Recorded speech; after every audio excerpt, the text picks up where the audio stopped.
Holy shit. Hey everyone. The fucking political propagandists, the opinion makers, those that want to keep and maintain that structure they built up over decades, where the only information or opinions you get are coming from the educators in your government-funded school system, or from political propagandists in the, especially in Canada, in the establishment media, especially the CBC, that is just a branch of government, a crown corporation.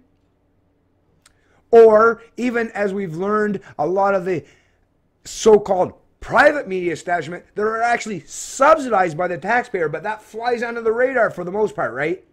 But we've seen that they've basically come to fail and falter, many of them, to the point where they've almost have to go into bankruptcy as a result. But what that is people are just unwilling to pay or consume the product that you're given because it's just a bunch of bullshit. It's just a bunch of politically biased propaganda and bullshit narratives and opinions that is all about maintaining the established structure, the established and entrenched political structure. All of a sudden, people like Mark Zuckerberg invented such things as social media platforms such as Facebook.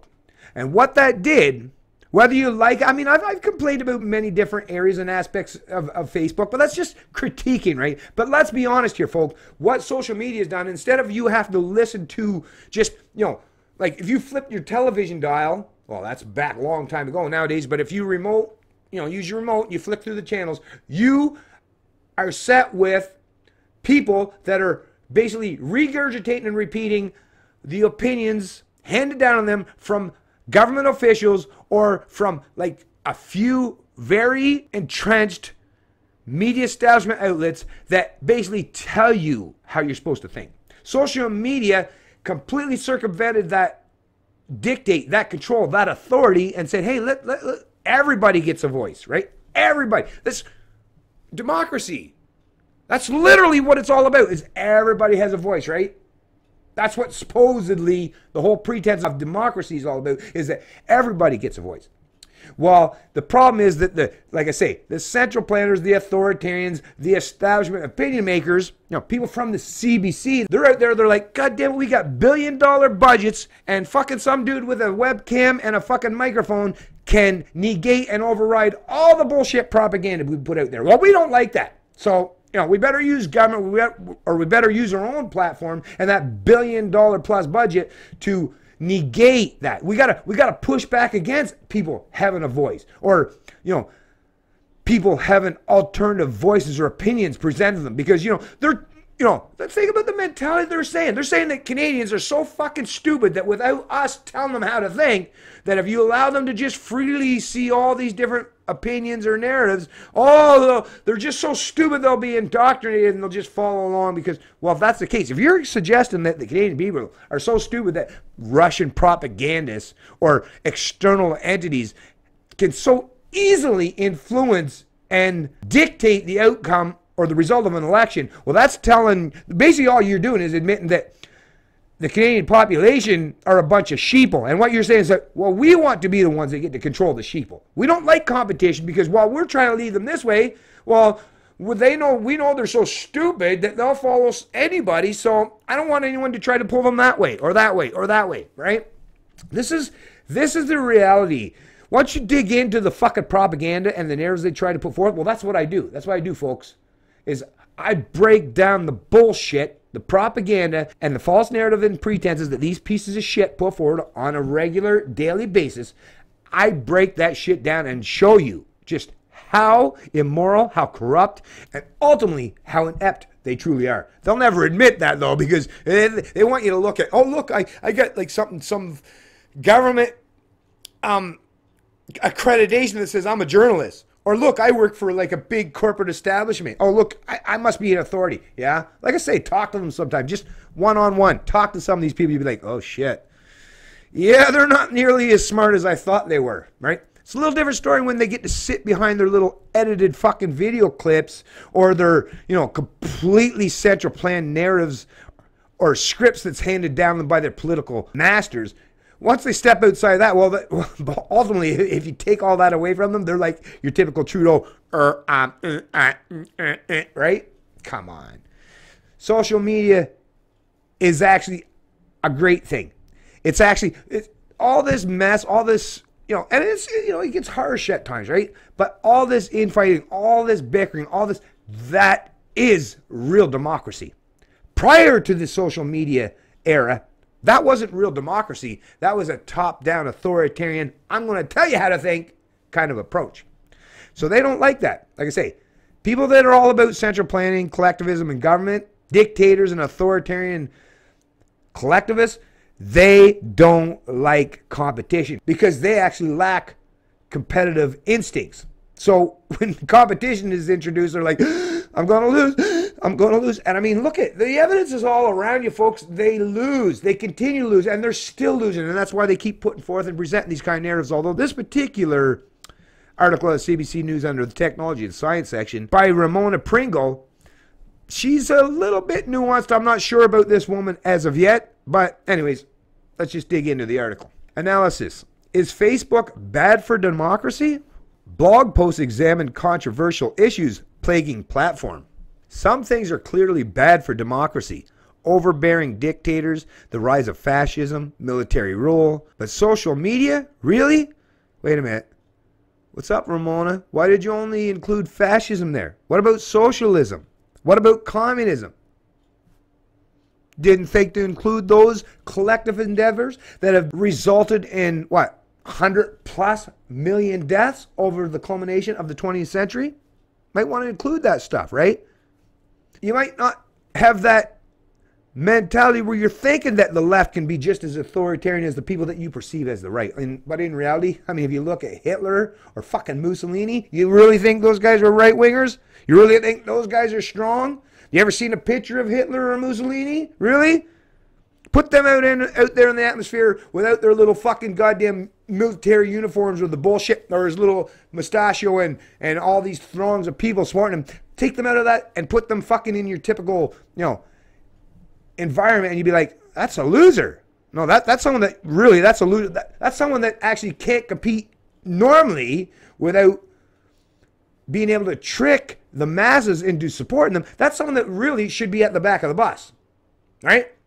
But collectivism, that dogma, that ideologically driven fucking pretense of pure tribalism or envy. Yeah, I get it.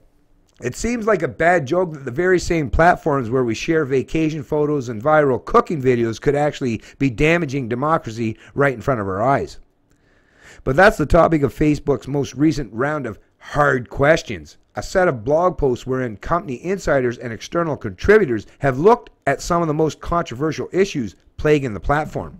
Other recent essays in the series have included one in which Facebook researchers question whether spending time on social media is bad for us, a post asking if we should be fearful of a facial recognition technology, and another looking at the online war on terrorism. In theory, a platform like Facebook should be good for democracy.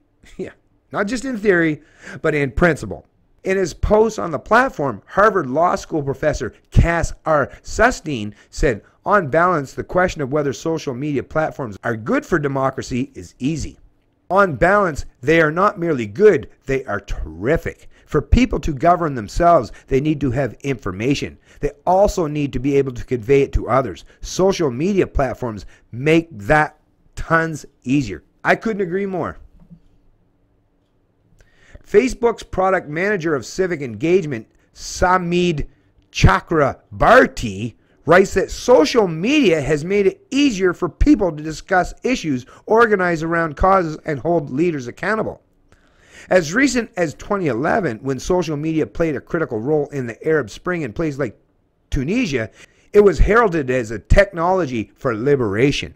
But he says the political climate was changed by the 2016 U.S. presidential election, which he says brought to the fore the risk of foreign meddling, fake news, and political polarization. Well, first of all, like I say, that's already telling you, that's a political narrative right there. That's a political narrative. News alert, fake news and propaganda has existed for all time. and definitely was very prominent in politics throughout all of the 20th century.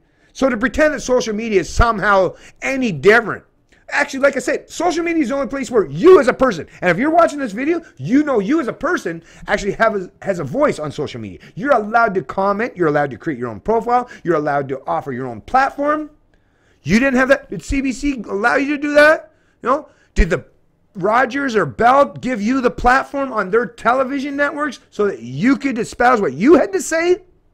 You know, Facebook and YouTube and a lot of these social media platforms have literally given everyone a voice. But like I say, the people that are opposing it, well, I mean, like I say, it's a pretty easy divide. The people that are opposing social media are people that, like I say, they want to maintain scripted narratives, top-down approaches without allowing anyone to have the capacity or ability to have other alternative media or opinions presented to them. And like basically, once again, let me just go back to what I said earlier in the video. Is like, what are you suggesting? That people are just too fucking stupid? Once again, all they're suggesting is that, I guess, Canadians or Americans or anyone else were just too stupid to be able to discern the difference. And I guess some fucking Russian trolls or propagandists on the media platforms are just, they're just so good at what they do that they can just run rickshaw and make us conform to their shit. Well, if, like I say, if you believe that Canadians or all these people are just that easily conformable, then you're basically admitting that what you want is you want them to conform to your own ideology. That's all you're really suggesting as far as I'm concerned. Now, I'll post a link. I'm not going to read any more of this bullshit. Like I say, this stuff, like this political propaganda, let me say, and I do this for you folks, and just like Steve and a few other guys, it's like, I'm glad you do it so I don't have to. Well, hey, listen. You know, there's sometimes after I make these videos, I have to fucking run the washroom and fucking throw up. No, I'm just kidding. Not really. But yeah, it makes me sick to hear this shit. But yeah, I do this. I offer my own opinion and narrative to counteract this bullshit, which they would probably say, I don't know what, they might call me a Russian troll, I guess, although it's like, I'm pure Canadian, eh? Like, listen to how I say about, and you know, this fucking guy's a Canadian. But anyways, either way, listen, I do it because I'm competent, courageous, and have the character, I guess, to do so. So, hey, I figure, why not? What the fuck? You know, I've been a good little slave for people since I was 15 years old. At this point, you know, there are other ventures. There are bigger fish to fry. And I find that this seems to be a place, this seems to be a perfect place for me right now.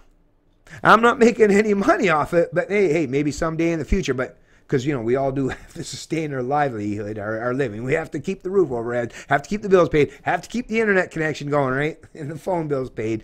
But as long as I can do it, and I've been doing it for many years now, I've never asked for a dime. But as long as I can do it, I'll do it. I'll do it just for the sheer fact that I love the challenge. I love the challenge, especially when I know that I got a really good chance, not just to challenge these people, but to fucking completely destroy them. To be not just a voice of reason and logic, but to destroy their credibility and their bullshit propaganda narratives. Oh, I take great pride in it. It's Canadian Libertarian, and I love liberty.